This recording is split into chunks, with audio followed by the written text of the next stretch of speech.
Xullas do'stlar, Husanov qiyog'adashini oldiga keldim. Haqiqatan o'xshar ekan. Juda ham ko'pchilik kommentariyada effekt bu, effekt uzun market, bir narsa market deb rosa kommentariy yozibsizlar. Men hammasini o'qib chiqdim. Lekin bitta narsani ham inovatga olib qo'yiladi.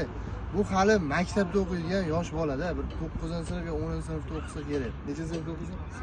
8-sinfda daji. Hali yoshda, yosh kelajak. Qonida qon qaynayapti-da vujudida buni. Men rivojlanaman, o'saman deyapti-da. Sizlar buni hozir negativ yozib, naborot buni nima qilib qo'yasizlar? Hammamiz o'zbekmiz, naborot buni qo'llab-quvvatlaylik, qaddish qilaylik. Ko'chada ichib, chakib, yomon bolalarga qo'shilib yurgandan ko'ra internetda video qo'yib, rivojlanib, o'sib, orzulariga sekin-sekin erishgani yaxshi emasmi? Agar meni fikrimni ma'qullaydigan bo'lsangiz, kommentariyada yozib qoldiring. To'g'rimi ukam? O'shaning uchun kommentariyada unaqa negativ bildirmanglar do'stlar. Naborot qo'llab-quvvatlanglar, chunki biz hammamiz o'zbekmiz. Unaqa fitna qilmanglar, yolg'on gaplar gapirmanglar, xullas g'iybat qilmanglar.